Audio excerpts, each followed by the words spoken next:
friends, so I told you we were going to do a science experiment. You are going to need a clear water bottle, preferably one that's kind of tall, but make sure that it has no ripples in it, a black marker, some kind of paper that you can tape against the wall, and a flashlight or some kind of light source. I have a big light on that you can see already shining down, so I don't need my flashlight, but if you need a light source, you need to get a flashlight.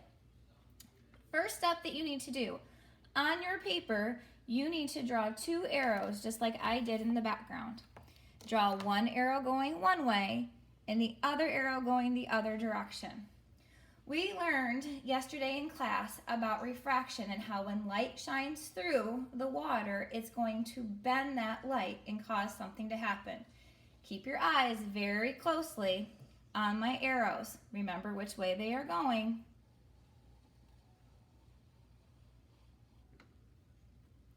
Did you see what happened? Let's watch again.